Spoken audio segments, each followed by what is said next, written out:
स्वागत है आप सभी लोगों का मेरे चैनल साइंस टू टेक्नोलॉजी में। मैं अनुपम विपुल आप सभी लोगों का स्वागत करता हूं आज के शो फ्यूचर फ्राइडे में। आज हम लोग बात करेंगे इलेक्ट्रिकल हाईवे के बारे में, तो आइए समझते हैं। तो सबसे पहले समझिए इसकी ज़रूरत क्या है। ज़रूरत यह है कि हमारा जो ईवी बैटरी अभी है, यानी कि जिसे मार्केट में आप खरीद सकते हैं या जिस पे डेवलपमेंट चल रही है, मतलब एक ऐसा चीज़ जो छू सकते हैं, टेंजिबल है, वो काफ़ी नहीं है हैवी लोड के लिए। और हैवी लोड का मतलब हो जाता है कि ट्रक होता है, ट्रक जिसे कमर्शियल व्हीकल का एक डिफरेंट डिपार्टमेंट कंट्रोल करता है। उसमें एक सबसे बड़ा सीरियसनेस ये है कि आप सोचोगे ना, अरे बड़ा बैटरी लगा देते हैं, ज़्यादा लोड कैरी कर लेगा। बात तो वैसे ही है, लेकिन ये बात है कि आप जो रोड पे चलते हैं वो रेड रोड जो है देश का है, तो देश उस पर लिमिट लगाता है कि आपका एक कमर्शियल व्हीकल है, उसका इतना रिक्वायरमेंट होगा, उसके हिसाब से टैक्स पड़ेगा, मतलब बहुत सारा रूल्स रेगुलेशन है।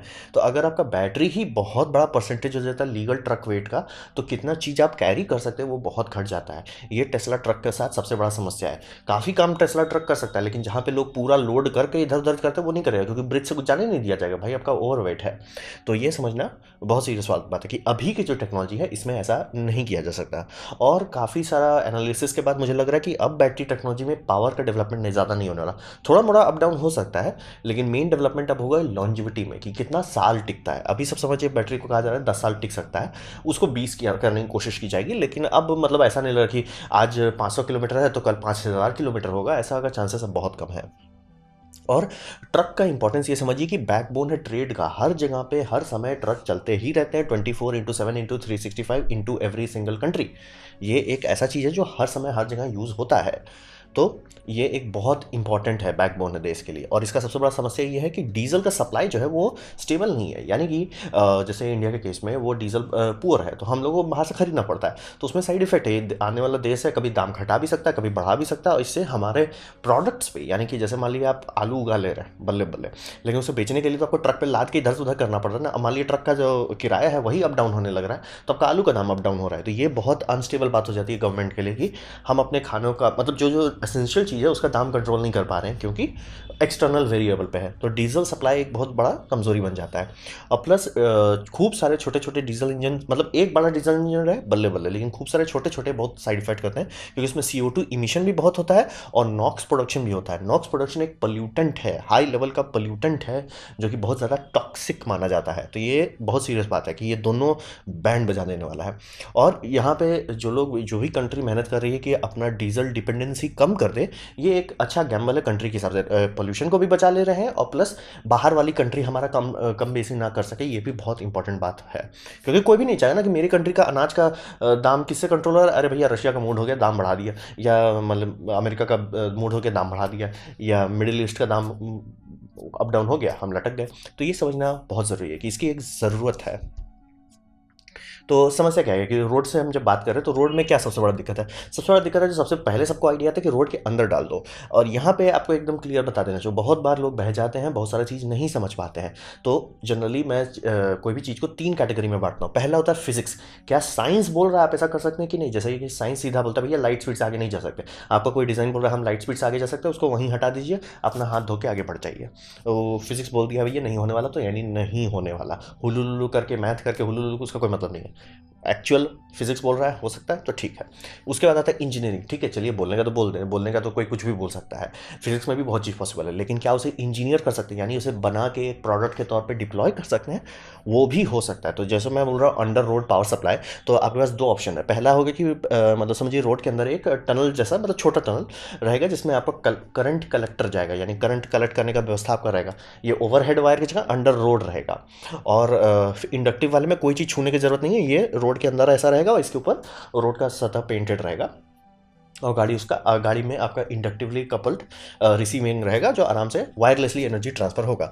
तो इंजीनियरिंग और फिजिक्स दोनों इसका टेस्टेड है, दोनों बनाए जा चुके हैं, यूज़ किया जा चुका है।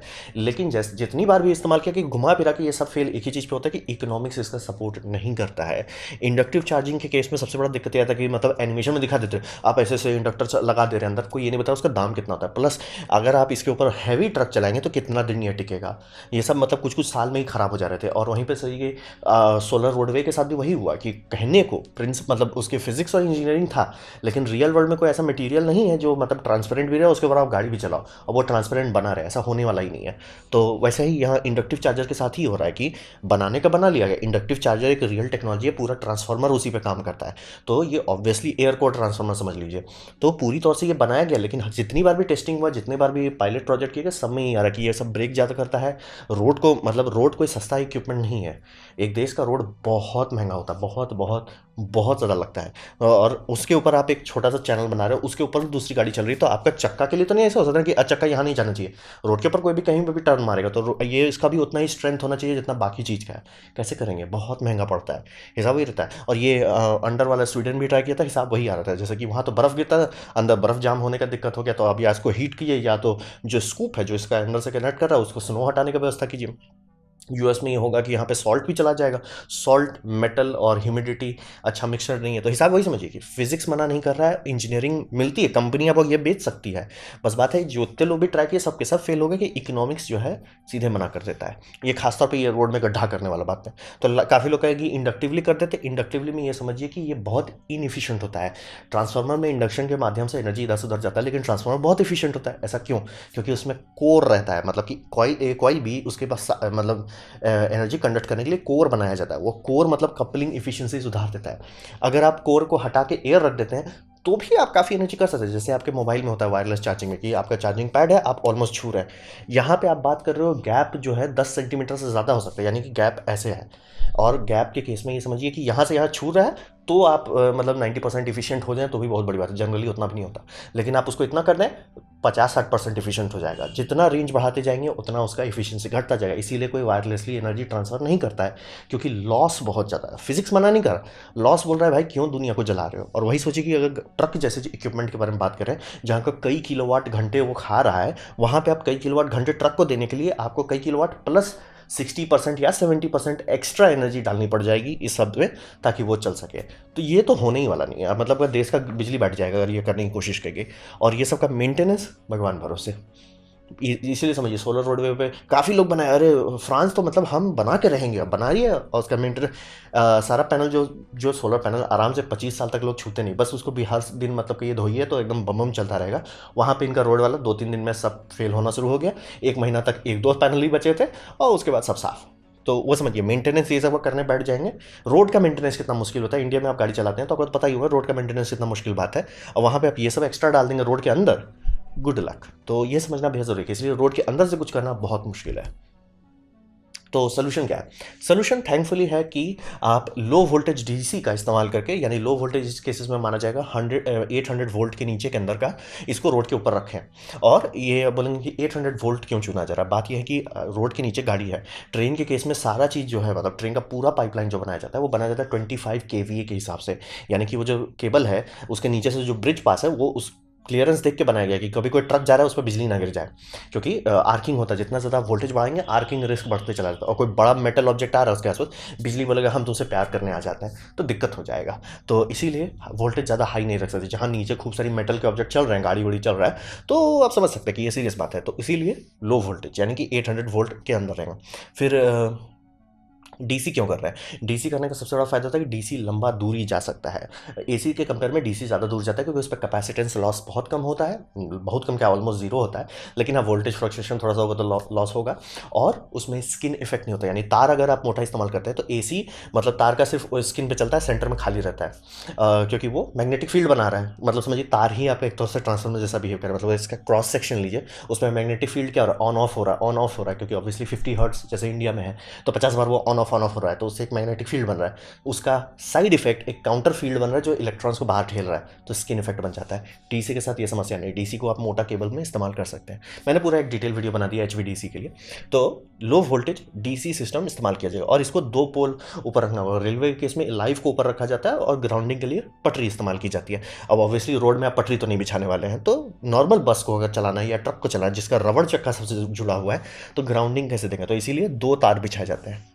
और ये एक ऐसा सिस्टम है जो करीब करीब 100 साल से टेस्ट किया जा चुका है, जिसे हम लोग ट्रॉली बस कहते हैं। इंडिया में तो कभी नहीं आया, लेकिन सोवियत यूनियन में दबा के चल रहा है, अभी भी बहुत सारे एक्टिव हैं।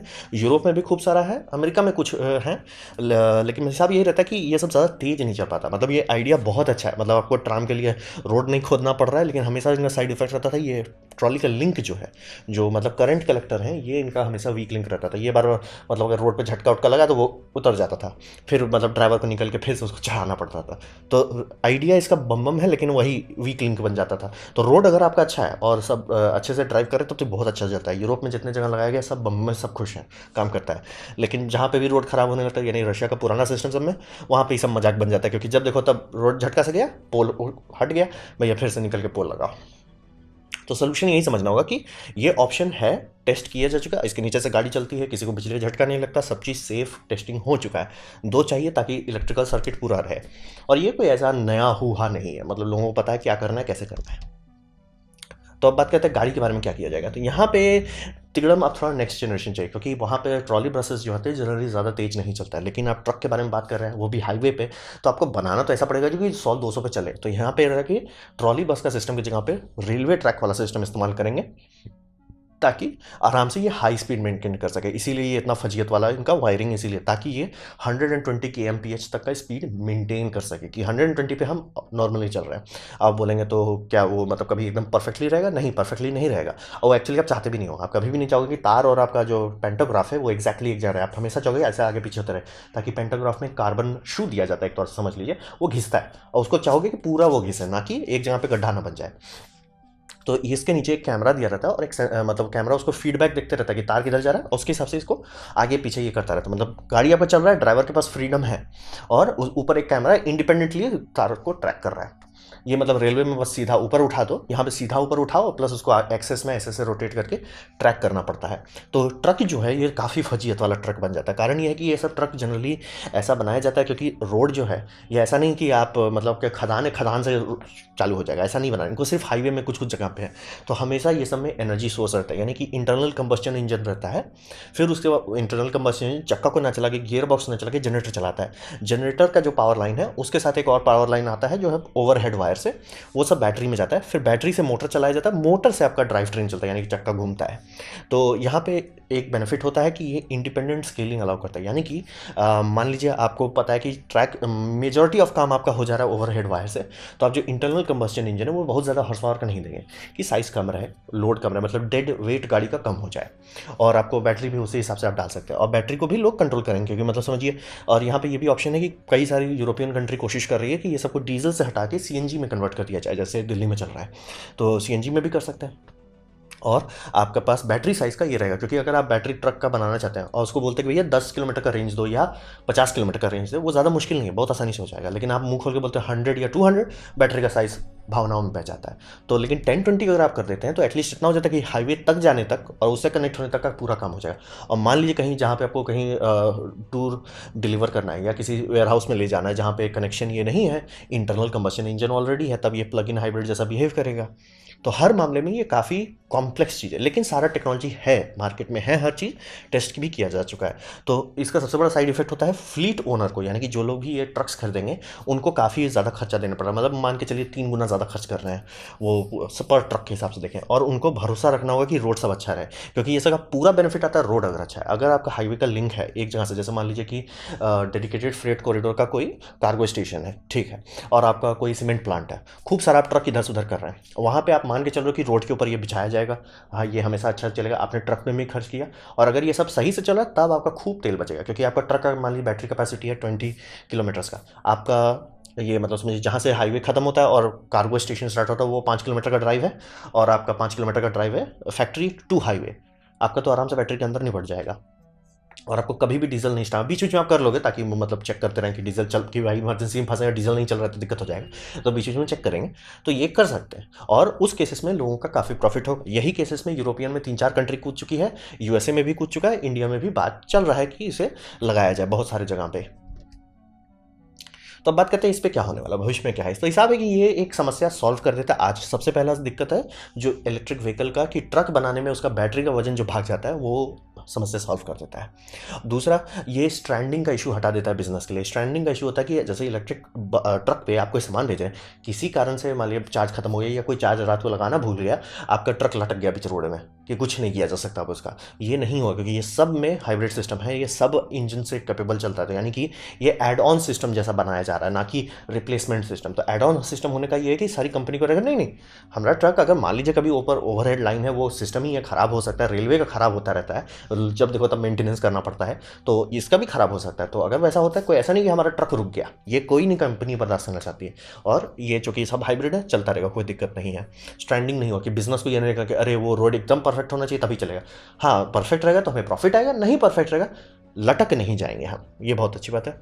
और इसमें यह समझिए कि अगर जो लोग अर्ली इन्वेस्टर्स हैं, जैसे कि अर्ली कंपनी जो लोग इस पर खर्च करेंगे, उनका प्रॉफिट समय के साथ भागते जाएगा, क्योंकि ये सब इक्विपमेंट का लाइफ है। लोग मान के चल रहे हैं कि 10 से 15 साल तो चले कम से कम। और मान लीजिए कि सरकार ने खर्च किया, कॉन्ट्रैक्टर्स ने इसमें थोड़ा रिस्क उठा लिया, अब देखते देखते रोड का नेटवर्क बढ़ा करते जा रहे हैं। जैसे मान लीजिए कि शुरू का 50 किलोमीटर का सेक्शन खोला गया था, बाद में हुआ कि 200 कर दो, फिर हो गया कि 350 किलोमीटर, मतलब पूरा दिल्ली से जयपुर तक का पूरा कर दो, पूरा दिल्ली से जयपुर का मतलब हाईवे टू हाईवे पूरा कर दो। तो जितने लोगों ने इसमें इन्वेस्ट किया था, उनका चांदी पे चांदी हो जाएगा कि इन्वेस्टमेंट पे ऑफ करने लगेगा। तो अर्ली जो लोग इसमें कूदेंगे, उनका ऐसा नहीं कि लॉस ही लॉस है। अर्ली जो लोग कूदेंगे, उनका है कि अगर पकड़ गया, मतलब समझिए मार्केट कैप्चर कर लिया, धड़धड़ा के इनका प्रॉफिट हो जाएगा। अरे भाई, हम तो बहुत पहले से कूदे थे, अब हम प्रॉफिट उठा रहे हैं, अर्ली अडाप्टर का बेनिफिट मिल जाएगा। और ये आज किया जा सकता है। ये जो भी प्रोजेक्ट के बारे में बात हो रहा है, ये कई सारे देशों में किया जा चुका है, चाहे वो यूएसए का ये सिस्टम है, और जो मैं पहला दिखा रहा था वो यूरोप का सिस्टम है। तो ये सब किया जा चुका है और इंडिया भी इसमें काम कर रहा है। लेकिन बात वही है कि जो भी कंपनी होगी, जैसे कि चाहे वो सीमेंट प्लांट हो जाए, खदान हो जाए, कोई भी जहाँ पे भी हैवी लोड फिक्स तौर पे हाईवे के थ्रू जाता है एक जगह से दूसरी जगह पे, वहाँ पे जो भी लोग हैं, बिजनेसमैन हैं, उनको भरोसा करना पड़ेगा सरकार पे। ये थोड़ा सीरियस बात है कि सरकार पे आपको भरोसा करना है कि वो रोड ठीक से मेंटेन करें, कि वो जो उसके ऊपर इलेक्ट्रिकल मतलब जो मेन लाइन्स है उसको ठीक से मेंटेन करें। कोई वो मेंटेन नहीं किया, मान लीजिए शुरू का 1-2 महीना क्या मतलब डीजल का खपत ही नहीं हो रहा है, आप एकदम खुश हैं, लेकिन पता चला भाई खराब हो गया, हाँ भाई रिपेयर, अरे होगा ना सर जी, 5-6 साल में हो जाएगा रिपेयर, तो आप तो लटक गए। तो वो एक भरोसे वाले पे, तो कहते हैं लीप ऑफ फेथ हो जाएगा कि आपको भरोसा करना है कि वो सही से मेंटेन किया जाएगा। तो वो थोड़ा इंडिया में लोगों को करने में थोड़ा डाउट हो सकता है, और मैं ब्लेम नहीं करूँगा कि भाई आप इंडिया के रोड में गाड़ी चलाइए, आपको पता चल जाएगा। तो हिसाब वही है। लेकिन इकोनॉमिक्स इसका जो है अभी भी टेस्टिंग फेज में है। यूरोप इस पर बहुत पहले से खर्च कर रहा था, क्योंकि यूरोप को मुंह खोल के पता है कि कोई भी बोल रहा है हम इलेक्ट्रिक से ट्रक बना देंगे, हाँ भी और नहीं भी, आप बना सकते हो, फिजिक्स मना नहीं कर रहा, बस इकोनॉमिक्स बोल रहा है भाई नहीं होगा, क्योंकि लॉ ही है कि हर चक्का पे इतना मैक्सिमम एक्सल लोड हो सकता है। तो टोटल ट्रक का अगर वजन मान लीजिए 30 टन के अंदर कैप किया जा रहा है नॉर्मल टैक्स ब्रैकेट में, और 30 टन में आपका 15 टन, तो मान लीजिए पूरा इलेक्ट्रिक व्हीकल तो आप 15 टन ही कैरी कर सकते हैं, बाकी 20 टन कैरी कर सकते हैं। तो 5 टन एक्स्ट्रा जो कैरी कर सकता है, ऑब्वियसली आपसे ज़्यादा प्रॉफिट बनाएगा। तो ऑब्वियसली आप उसको नहीं खरीदना, ये मतलब आधा कैपेसिटी का नहीं खरीदोगे, जिसके लिए अलग से चार्जिंग स्टेशन चाहिए।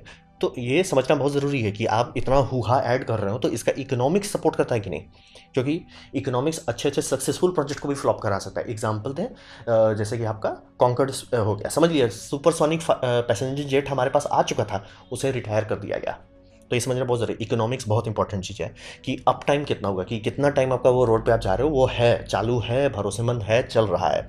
फ्यूल कॉस्ट, क्योंकि तेल के साथ एक सीरियस समस्या ये भी कि तेल का दाम बीच में कभी घट भी जाता है, क्योंकि आप ये समझिए यूएसए बहुत ज़्यादा स्पीड से रिन्यूएबल्स पे खर्च कर रहा था, रिसर्च कर रहा था, लेकिन फिर छोड़ दिया। बोले ऐसा क्यों हुआ, छोड़ क्यों दिया, जब वो लोग एडवांस चल रहे थे सबसे। बात था ऑयल एम्बार्गो जो हुआ था मतलब मिडिल ईस्ट के साथ, वो एम्बार्गो जब चला था बैंड बजी पड़ी थी उस दिन, मतलब एकदम पैसा पानी की तरह बहा के हाइड्रोजन पे मेहनत किया जा रहा था, एलजी बायोफ्यूल पे मेहनत किया जाता, हर एवेन्यू पे मेहनत कर रहे थे। लेकिन जैसे ही एम्बार्गो खत्म हुआ, धड़धड़ा के फ्यूल आ गया, और फ्यूल पहले दाम से सस्ता आ गया, तो सब लोग का इंटरेस्ट खत्म हो गया। तो ये फ्यूल के साथ एक सीरियस रिस्क है कि आप ये सब बोल रहे हो कि भैया 3 गुना महंगा ट्रक खरीदो, और वहाँ पे दूसरा बोलेगा कि यार डीजल का दाम घट गया। होता है, ये मार्केट में होता है कि दाम बढ़ता है और घट भी सकता है, कम ही घटता है लेकिन घट जाता है। तो अगर मान लीजिए घट जाता है तो लोग बोलेंगे ना यार हम पैसा डाल के क्यों करें, पैसा at the end of the day money talks. तो पैसा कभी देखना है। रोड क्वालिटी ये सबसे बड़ा बात होता है, क्योंकि हर किसी को भरोसा करना पड़ेगा कि रोड बढ़िया से मेंटेन किया जाएगा। कि रोड अगर नहीं मेंटेन है तो ये कैटेनरी सिस्टम उतना मैजिकल नहीं है कि आपका रोड में कितनों गड्ढा हो कैटेनरी एडजस्ट कर लेगा। इक्विपमेंट लाइफ स्पैन की ऑब्वियसली जेन 1 इसका प्रोडक्ट टट्टी ही निकलने वाला है, ये हर चीज़ में होता है। जेन 1 लिया, अरे भैया आधा से ज़्यादा टाइम खराब रहता है, वो कितना रिलायबली उसको मेंटेन कर पाते हैं, सर्विस कर पाते हैं, वो सब देखना है। और final cheese return on investment. जैसे आज के टाइम में लोग कह ले रहे हैं कि हाँ सोलर का दाम इतना घट चुका है, इन्वर्टर्स इतने रिलायबल हो चुके हैं कि ROI आपका कहिए 4 से 5 साल में हो जाता है, 6 से 8 तक में तो हो ही जाता है। और ऑब्वियसली आप बहुत लंबा नहीं चाहोगे, मान लीजिए 15 साल का लाइफ स्पैन है इक्विपमेंट का और 10 साल में उसका ROI होता है, तब जाके आपका आखिरी 5 साल में प्रॉफिट होगा, उतना प्रैक्टिकल नहीं माना जाएगा। 50% जनरली लोग एक्सपेक्ट करते हैं कि मान लीजिए 10 साल का इक्विपमेंट है तो 5 साल में मेरे को ROI हो जाना चाहिए कम से कम, मतलब देर से देर। तो ये समझिए इस पे काफ़ी लोग काम कर रहे हैं। टेक्नोलॉजी कोई भी नया नहीं है, इसमें हर एक चीज़ जो लगाई जा रही है ये पहले से लगाया जा चुका है मार्केट में। जैसे पता है ट्रॉली बस 100 साल से चल रहा है, तो नॉर्मल चीज़ है, सब चीज़ किया जा रहा है, बस इसको हाई स्पीड पे और मतलब डिप्लॉयमेंट पे रिस्क लगाना है। सारा खेला इकोनॉमिक्स का यहाँ पे। इसीलिए कोई बोल रहा है कि वायरलेसली गाड़ी चार्ज हो जाएगा, आराम से किया जा सकता है। 1990 से किया जा सकता था, जब से हमने ट्रांसफार्मर बनाए थे तब से पता था कि coil to coil wireless energy transfer कर सकते हैं। बस कोई करता नहीं है क्योंकि किसी को बिजली से इतनी नफरत नहीं है, और बिजली इतना सस्ता भी नहीं है कि आप मेगावाट पे मेगावाट बर्बाद कर देते तो आपको कोई दिक्कत नहीं हो। तो ये होने वाला है हमारा भविष्य, काफ़ी इंटरेस्टिंग होने वाला है। तो ये था मेरा प्रेजेंटेशन हाईवे के बारे में। उम्मीद करता हूँ आपको अच्छा लगा, कुछ सीखने मिला, कुछ समझ में आओ। अगर ऐसा है लाइक कर दें, दोस्तों शेयर कर दें, उससे मेरा काफ़ी भला होगा। नहीं अच्छा लगा, नहीं पसंद आया, कोई बात नहीं, आप डिसलाइक दबा सकते हैं। मैं कहूँगा डिसलाइक 2 बार दबाएं, उससे मिलता चलेगा कितना ना पसंद हुआ है। मैं आपसे कहूँगा कि कमेंट लिखें, मैं हर कमेंट को पढ़ने की कोशिश करता हूँ। आपसे कहूँगा सब्सक्राइब कीजिए, बेल दबाइए अगर आप फ्री हैं तो। आपने मेरा वीडियो देखा, चैनल को मुझे बहुत खुशी हुई। धन्यवाद।